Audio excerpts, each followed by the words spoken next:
Welcome to the Vision for Life podcast, an ongoing conversation between the pastors of Fellowship Denver and the church at large. Each week, we talk about life, faith, the Bible, and how to follow Jesus as we go about our daily lives.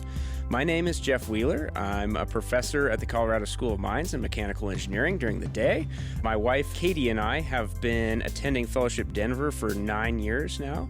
And one of the things I really appreciate about the Vision for Life podcast is the wisdom that it brings me as I process trying to be a follower of Jesus here in the 21st century. I really take seriously our call to raise our two boys, David and Peter, in the church. And I appreciate the wisdom that Autumn and the pastors bring to that conversation and how to engage with different topics, whether it's school choice or marijuana, in our lives here in Denver. Jeff, thank you for introducing our podcast today. And we're making history here on the podcast today because this is the last of our student scholarship fundraiser intros.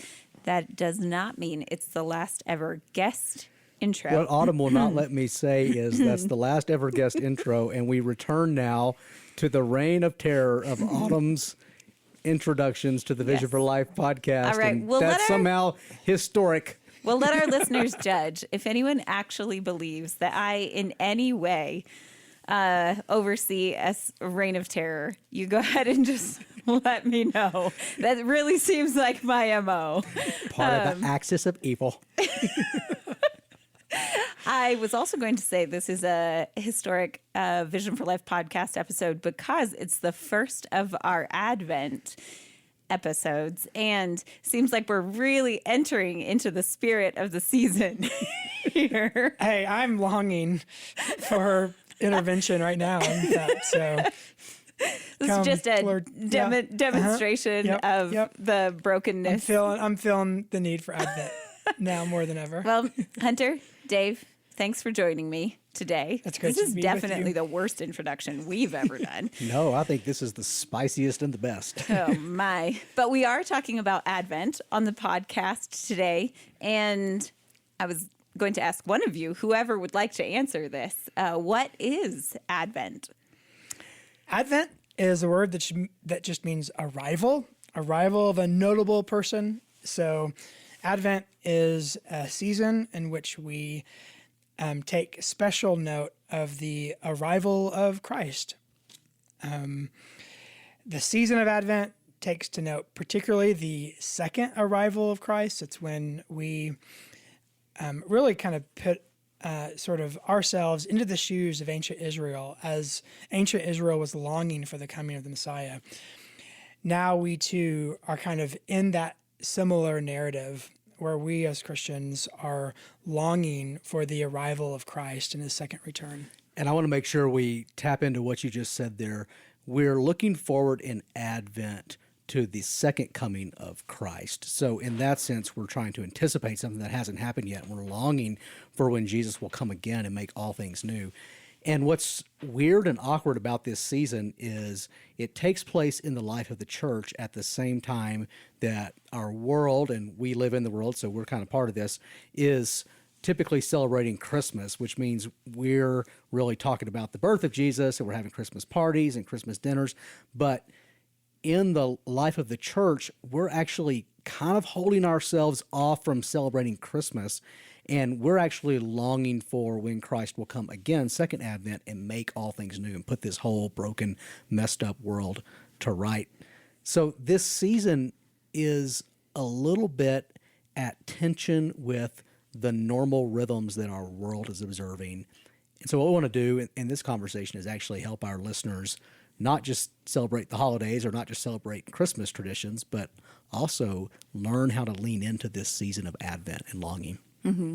For a Christian, though, Christmas does still represent the celebration of the birth of Christ, the birth of Jesus. So how does Advent specifically differ from Christmas in that sense?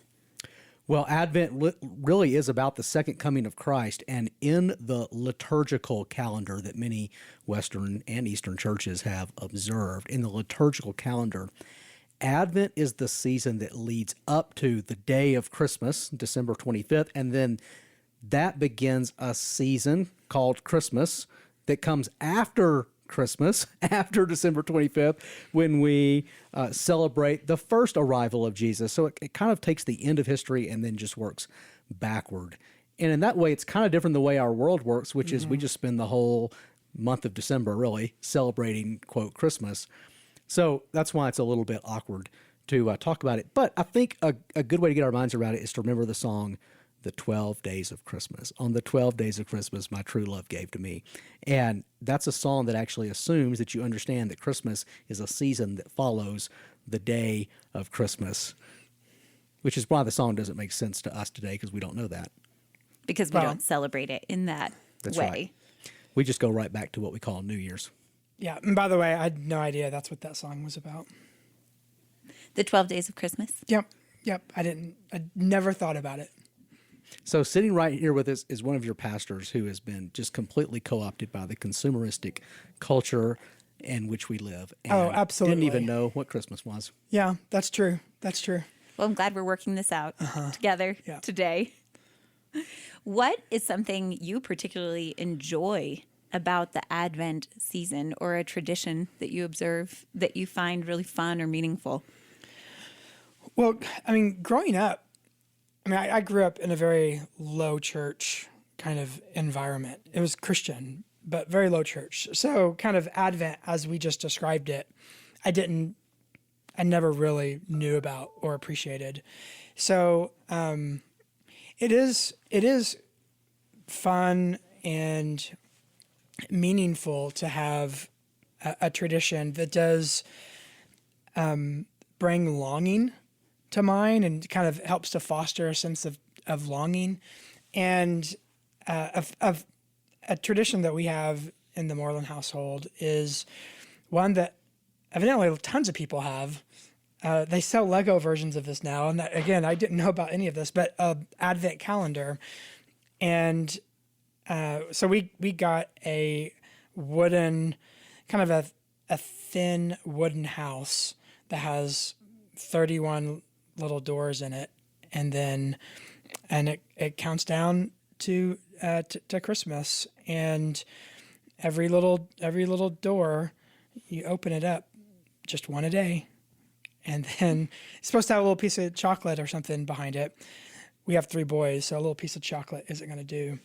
So, but I write down a little riddle, and for each one of the doors are a little riddle. So the boys, they get it every day, every evening. They pull it out, and then they read the riddle. They have to figure out where in the house the riddle is pointing them towards. And if they find it, then they find a nice little treat. So it's a competition between the 3 boys to be the first one to find the treat? No, well, I always get 3 of everything. So it's not just like 1 Snickers bar; it's always 3. But that's leading up really towards the end part of Advent to have a bigger treat like that. But it's fun, and then after they get it, we have a for real meaningful devotional together, and. We've been reading Paul Tripp's devotional, the Advent devotional. We did that last year, and it was good. We're going to do the same thing again this year, and my kids love it. So last night I told them, "Hey, we're doing a podcast on Advent. What do you like about Advent? And all of them, even my 17-year-old, he's like, "Oh, the Advent calendar, like." Finding the treat and then having the devotional together as a family has made a mark on them. How about you, Hunter? Do you have any Advent traditions? Well, this is a season really to lean into longing. And it's not hard actually in years like this where we're kind of living through a broken world. And the reminder of Advent is that the world is not going to be the world we long for. It's not going to feel like home to us until Christ returns. And so really to lean into that feeling that something's not complete, it is really the purpose of Advent. And so I try to do things that will just cultivate that in me, that longing for the kingdom of God to come. And one of the things that really helps me is music. So every year I build an Advent playlist, and I'll include both hymns and secular songs, normal songs that just evoke longing and remind me that this is not the world that I long for. How long have you been doing that? I've been doing this for years and years and years, and I just built myself a little Spotify playlist, and every year I just go in and update it a little bit. So, for example, I love the song O Come, Emmanuel." So every year I'll find some version of that song, that hymn, and I'll put it on my Advent playlist. And traditional Advent hymns like "Joy to the World," which anticipates the joy we have when Christ returns. But then there's lots of just popular music that sings about longing, and so it's kind of fun even in this season to start to listen for that and to think of songs. And so, for example, there's a song by the War on Drugs called "Thinking of a Place" that just takes me to that. It just reminds me that I'm thinking of a place that I can imagine, but I can't experience it yet. So I love that song's on my Advent list. One by U2, and there's a great version that Bono and Mary J. Blige do a duet on. That's on my Advent playlist. War on War by Wilco, Peace on Earth by U2. These are some of the songs that are on my Advent list, in addition to kind of normal carols.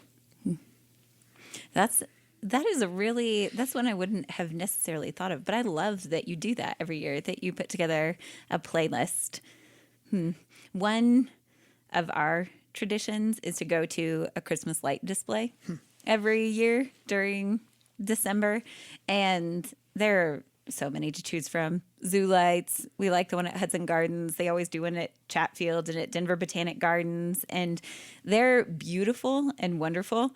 And it's a fun thing to do together as a family. But similarly, Dave, to what you were mentioning, we track through some sort of Advent devotional. We've used different ones, particularly when our kids were little. We read through the Jesus Storybook Bible. They put together an Advent guide every year, and it's simple. You track along with the stories in the Jesus Storybook Bible already, and it does a really good job building towards the birth of Christ and then connecting that to this idea of longing and looking forward to Jesus' return. Were those guides, they updated them every year, so they would change every year? That's cool. Some of these, like the Jesus Storybook Bible one, is updated each year. But in that, almost all of those talk about darkness and light in some way. And in the Northern Hemisphere where we live, this is a dark time of the year.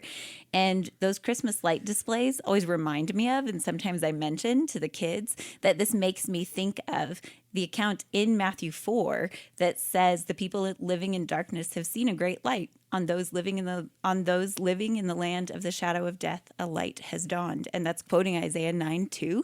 So those Christmas light displays remind me particularly of that passage every year.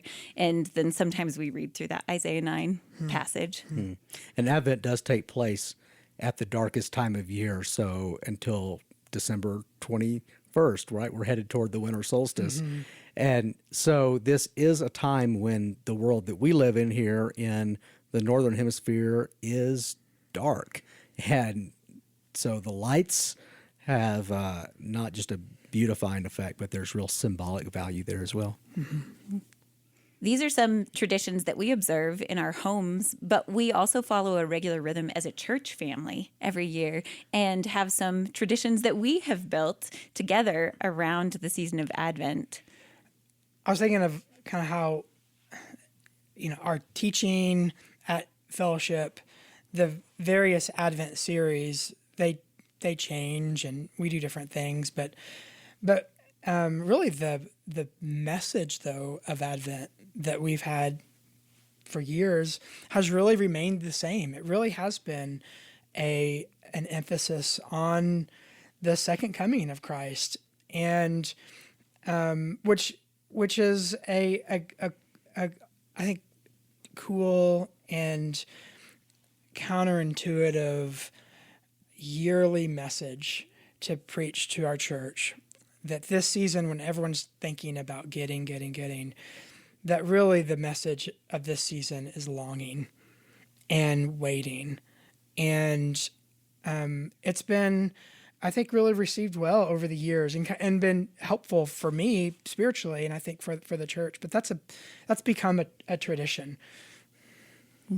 In our kids' classes, we have settled into a tradition over the last several years. We've done this at least 10 years now, maybe even longer, but of using the Advent wreath. And we include the kids in a short Advent reading at the beginning of each of our classes during the weeks leading up to Christmas. And that has become a really fun tradition. We light a candle on the Advent wreath each Sunday. And if you listen to some of the music we sing in church, it's Advent themed, even though we sometimes associate it as Christmas carols. And in fact, this year we're actually going to preach passages that are related or correspond to popular Advent or Christmas carols. So, for example, we sing things like, "Hark the herald angels sing glory to the newborn King. Peace on earth and mercy mild, God and sinners reconciled." Well, of course, that begins with the first coming of Jesus, but this full experience of peace on earth won't happen until he returns again. And so we're reminded of that. The song "Joy to the World," "Joy to the world, the Lord has come, let earth receive her King." That can just as much be read as an anticipation of the second coming of Christ as it is a celebration of his first coming. And so we'll hopefully start to bring out some nuances of this second coming and this anticipation and this longing, and remembering that the world we live in is really, really not satisfying as our home until it is the kingdom of God. Hopefully we'll bring out those dimensions this year in worship. The reason we're discussing this is that this is a significant time of year and season, not only in the life of our church, but also in terms of our faith and the implications of the story of Jesus' birth and a God who chose to come to dwell with us, and then a God who gave us his Holy Spirit and promised that he would come again and set all things to right and bring peace and bring a just reign and resolve this longing that we feel for this sort of healing and resolution and hope. And those are the themes central to the Advent season, even the themes that we talk about when we talk about the Advent wreath.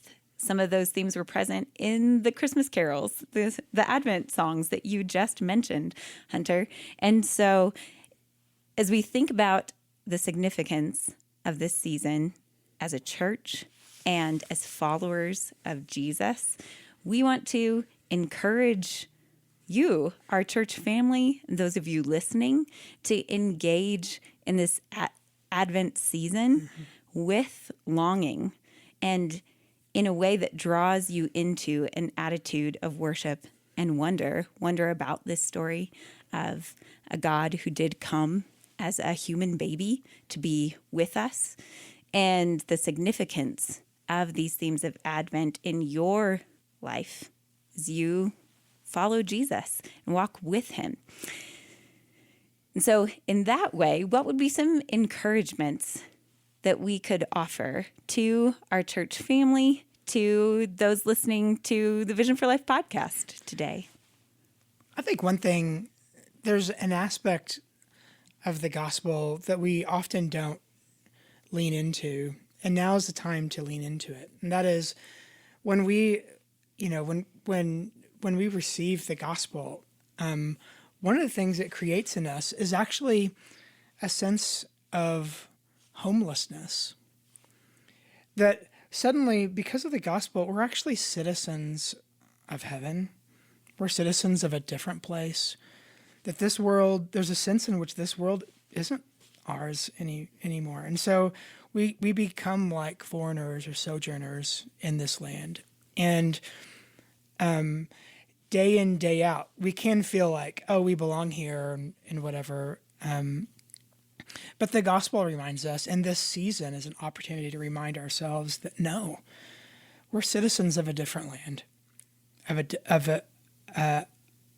heaven, and so to be okay with acknowledging the distance, the brokenness, that things aren't as they ought to be, and to long for that heaven to come to earth, to long for that. I think now's the season for us to embrace that.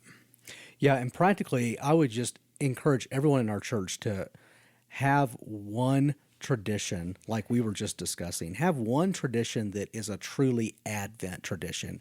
It's not just a Christmas tradition, but it's really an Advent tradition. So, I mentioned that one of mine is music. I create a playlist every year that I just, when I'm making dinner at home or when I'm relaxing at night, I'm just listening to songs that remind me of longing. Yours is an Advent calendar. I know many people have an Advent devotional guide they'll go through, but the whole point is have a tradition that truly gets you in touch with our need for Christ to return and our need for the kingdom of God to come in full, and maybe even helps you enter into what is broken or what is not right or what you long for, and to engage God with that and not just kind of rush ahead and celebrate Christmas. And that is the sense that is wound into some of these traditions. An Advent calendar, an Advent wreath, a Jesse tree. Some of these traditional Advent observances are intended to build this anticipation and longing. So as you look towards Christmas Day, that is the sense that they're attempting to encourage. Did you say a Jesse tree? I did say a Jesse tree. I don't even know what one of those is, but I like it. It's not named for Jesse Cowan, although our technical producer, Jesse Cowan, is in the room with us. And he had said earlier that that is a tradition that his family observes. He's bearded and bristly and very tree-like. String some lights on him and we have a Jesse tree. A Jesse tree is simply another way to engage the season. It thoughtfully progresses through the story leading up to Christ's birth, encourages a sense of wonder and longing, and includes usually a physical component like an activity. That's why it's a tree. Mm-hmm. And you can put an actual image or symbol on the tree, and that ties to a devotional. And if I wanted to Google that, is that a Jesse tree or an IE tree? Jesse tree. Wow, yet another Advent tradition I've never heard of until this podcast. Dave, you mentioned that your family typically goes through a specific Advent devotional, and then Hunter, you just offered that too as an encouragement, as a way to engage this season. And so are there some specific resources that you would point people towards? One we did last year for the first time that was really good it's called Come Let Us Adore Him by Paul David Tripp. And it's a daily Advent devotional. So he just walks us through a lot of these classic Advent themes. And it was deep, like it was meaty, and yet also pretty easy to track with. He's kind of a preacher, so there's some, he can kind of go on and on a little bit, but he disciplines himself pretty well so that your kids you're not going to lose your kids if you're reading this out loud. So I actually was pleasantly surprised by it.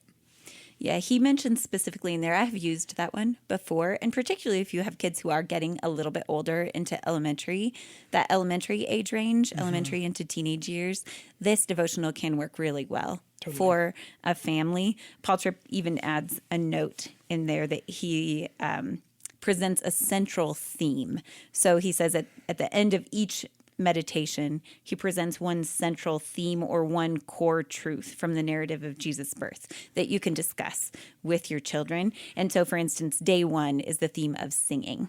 And so he makes them very practical and something that you can also supplement with some other, you could listen to a Christmas carol or sing a Christmas song. And that's the theme, the encouragement to discuss with your children for that day. Yeah.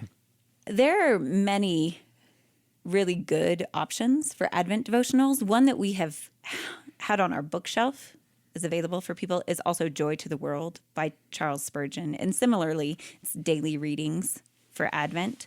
There are others that offer specific activities for families. So you can do something that's fun and has an active component to it. particularly if you have smaller children. The one we mentioned before, the Jesus Storybook Bible Advent Guide, is a really simple tool that simply tells you which story from the Jesus Storybook Bible to read. So even if it is a simple step starting to incorporate something that you already have on hand or something that doesn't feel like it's a barrier to overcome, but would be fun and celebratory and meaningful and help build in anticipation, I would encourage you to consider doing that this year.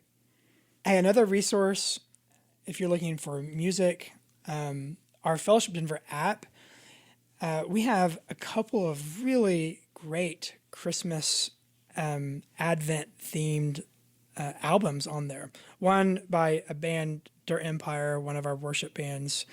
A ton of original music that's beautiful. Very, one of my favorite Advent songs of all time, King of Israel, on there. It's beautiful. We did a outreach that we're actually going to be doing again soon called Story of Christmas. The entire Story of Christmas concert is on the app as well. So get our Fellowship Denver app, and we have some albums on there that can really sort of help foster this Advent feeling season. Well, we're going to keep talking about this for the next couple of weeks to help our listeners get into the mindset of Advent and actually experience this season of longing. So next week, we will talk about the second coming of Jesus and how anticipating that second coming changes how we live today and how we experience the world today. And then as we get closer to Christmas, we will talk about the incarnation, God becoming flesh and dwelling among us. And to help us enter into this season of wonder and worship and longing, I will send us out with a thought. The angels sang because the everlasting Father had come to extend arms of redeeming grace to all who would give their hearts to Him. And this is the hope that we have for us and for you as we enter into this Advent season, that you will see Christ's coming as a gracious act of a loving Father whose arms are open wide to you. Thanks for joining us on the Vision for Life podcast. Thanks to Adam Englund for our theme music and to our producer, Jesse Cowan.